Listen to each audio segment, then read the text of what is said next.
Hey guys, welcome back to AIR. Um, as you guys can see, I still have Trooper with me.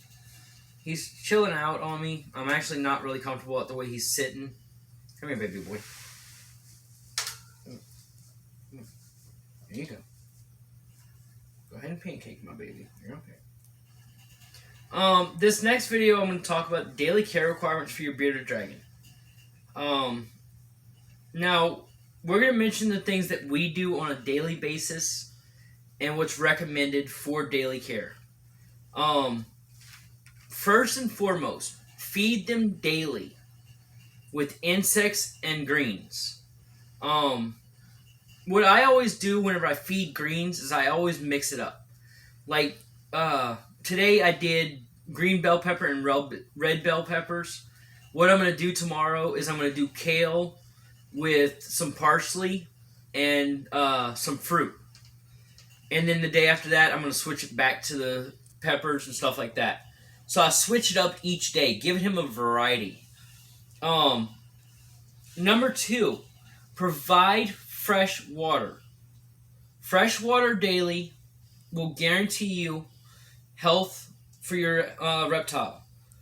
With your bearded dragons, whenever you do this, that fresh water, not only that, but what they'll do, and he has fallen asleep on my chest, which I'm completely fine with. He's happy.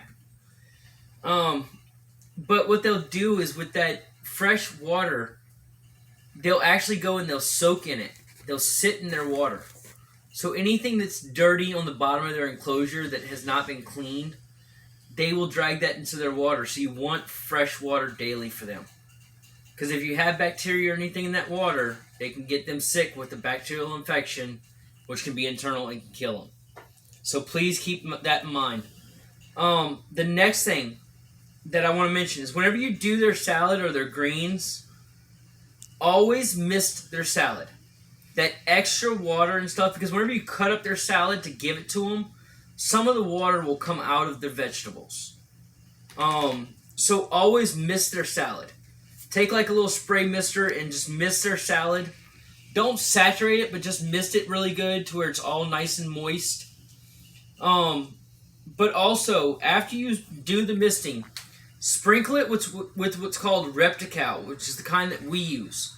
But the kind that we use has vitamin D3, so they're getting their calcium and their vitamin before you give it to them. And the reason we say this because they need that calcium, they need that vitamin D3. The next thing is another very, very key thing to do. Check their temperatures, humidity, and light fixtures on a daily basis. Whenever you check your light fixtures, make sure they power on and off properly. Make sure that there's no frays in the wiring. And make sure that the bulbs have no kind of cracks or anything, or they're not about to go out on you. If they are, replace them. Keep that proper lighting for your bearded dragon. Now, temperatures in the daytime should be 75 to 85 degrees. Now, that's during the day. At night, you're going to have different temperatures, which I'm going to mention in a second. Now, with their basking spot, which is where they like to sit and kind of like get warm and get right underneath that heat, that needs to be 88 to 100 degrees. So whenever you're doing this, always, always, always make sure that you have that second thermometer in the basking area alone so that it can tell you what the temperature is of their basking area. It needs to be 88 to 100 degrees. Now, like I mentioned, their night temperatures are going to be different from their day temperatures. Now, with him, I've been having to keep his temperatures up so that his lights are continuously going so he can get the vitamins that he needs and the UVB that he needs it from his lighting system. But at night, their temperatures should be 70 to 75 degrees. If it gets underneath that, they'll get too cold and they could freeze themselves to death. If it gets above that, they're going to be uncomfortable and they're not going to be able to sleep because they're going to think it's the daytime. So remember, 70 to 75. I always go right towards the middle at 72 and a half. But that's also, whenever I do his enclosure for Trooper, I I make sure it's 72.5 as the ambient air, which means that's the full enclosure's temperature. That's all the air mixed together at night. Now, during the day, I've had it about 82.5 because of the fact that he needs that extra warmth in the day. And then I've had his humidity, his basking spot right at about 92 degrees, towards the middle of that 88 to 100. So I'm always right in the middle of my temperature ranges. So the next step, their humidity needs to be 20 to 40%. I get a hygrometer, which I got at Petco. Petco. I got mine at Petco. It's called a hygrometer or something like that. And it measures the humidity by itself. On there, it has a setting that says desert, and it goes up in increments of 10. Now, the desert kind of goes from 10 to, I think, 30%. And then the 40% is like the tropical or something like that. Keep it right there in between the 20 and 40. Right at 30%, you should be great. And you should be able to... You should have enough moisture in there for them. Now, with these guys, spot clean their enclosures daily. And then once a month, deep clean their enclosures. If that means replacing their enclosure mat, replace it. If you have one that, like I have, where you can actually wash it off, then wash it very, very well, let it air dry, and then put it back in there and put your dragon back in once it's clean. The last thing is key to making sure that you can tame your dragon down and to be able to get to where you're able to handle them and they're real chilled out and they're real relaxed with you. As you guys can see how he is, this has been every day since I've got him. I hold him at least 30 minutes to an hour and a half a day. I don't miss holding him. Due to the fact that I want him to get used to me, I want him to be relaxed and chilled out and comfortable. I want him as comfortable as he can be while in my care. So handle your bearded dragon daily. I guarantee you're going to see success with handling daily, at taming them down, and being able to hold them. And for them to actually want to chill with you and want to relax with you. If I didn't have dogs that were curious and he wasn't so nervous around them, I would probably actually lay like this with him in my bed and just let him just chill on me. But my dogs are too curious for that. Except for Zeus, he actually isn't that bad. So I might actually give him a chance and watch some TV in a little bit. I may not though, because I do have to get up early and go upload these videos. So, but we're gonna wrap it up, guys. Thank you guys so much. One more thing. I didn't write it down, but I seen it like after I got done writing that video. If you can't find the Reptical with D3 in it, do the calcium 2 to 3 times a week, and then the D3 2 to 3 times a week. Okay, you did write that. You got it. Did I write that about the D3? Feeding. Right here. You got it in the proper feeding. Oh, I don't remember right now. Yeah, she's got it in proper feeding, what she just mentioned, guys. So I will mention it again.